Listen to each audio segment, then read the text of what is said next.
and it's a search for the truth with us, our past, and the God of our understanding.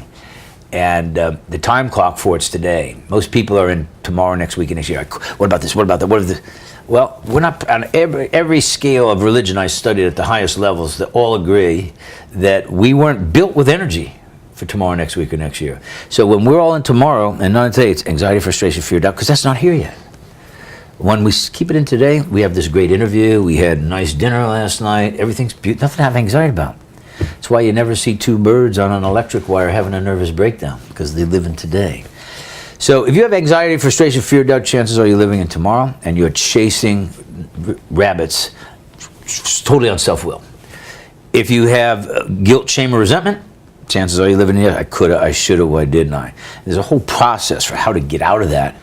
Find one's true purpose. What are you here to do? Because everyone has a purpose. And then how do you develop a passion for that?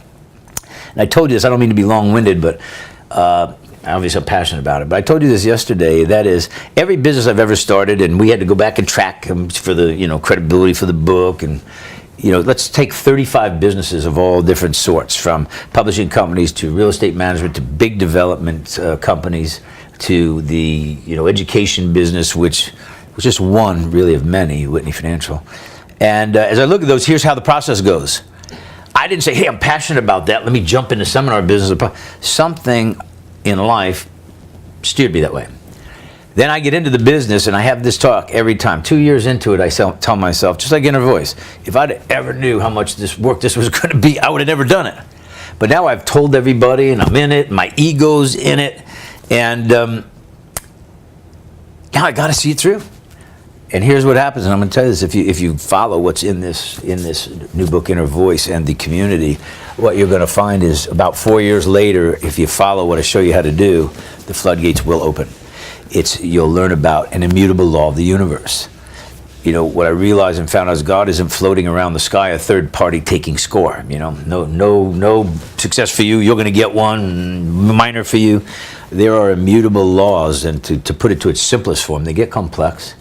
But it's the rule book. This is the rule book right here. If I'm going to play basketball and I don't know the rules, I can't win. If I'm going to play life and business and I don't know the rules, I'll never win. This will give you the rules. And here's the simple one. If you plant a pumpkin seed, you got to get a pumpkin. You plant a pumpkin seed, you don't get a thorn bush. Now, you plant a pumpkin seed, maybe you don't get a pumpkin. That's because you haven't learned to plant the seed at the right depth, nurture it, water it, or fertilize it right. And so if you stay at it, you get some new information, you form new beliefs, you get a different result. That's what the game changer of Inner Voice is. So yesterday, and I know it's also in the book as well, you mentioned about behaviors. Behaviors must change, but you also have to be observing of what your behaviors are to fix and change, to get ultimately to the goals and change habits and everything. Good interview, man. It's like you set me right up for the tee shot. Thank you, because I would have forgot that. In the book, there's charts. I developed what's called the character asset inventory. Yes. And it's a chart that I fill out every day, and it's a scorecard of my own behaviors. And, humility, tolerance, patience, there's a whole list of those. And there's a graph across that builds a trend. Very simple to do, takes 3 minutes, 5 minutes to do. At the end of it, I can see where behaviors might be out of whack, and if my behaviors are out of whack, that's building a block for me on what the universe is trying to throw in front of me and tee up for me and give it to me. And I'm so busy stuck in these, bad behavior, self-will, chasing rabbits, ego, false pride, I can't ever get the gift. And the gift of life is in the struggle. From your perspective, from running 35 businesses, managing lots of people, creating wealth, having dealt with struggle and challenges and all sorts of things.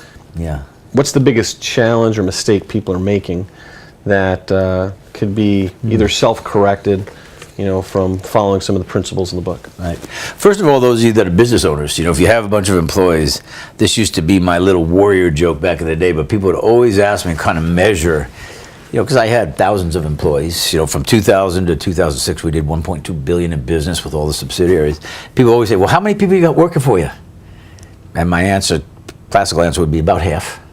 I don't know what the other half are doing. Anyway, when you talk about managing, wow, what a lesson that was. But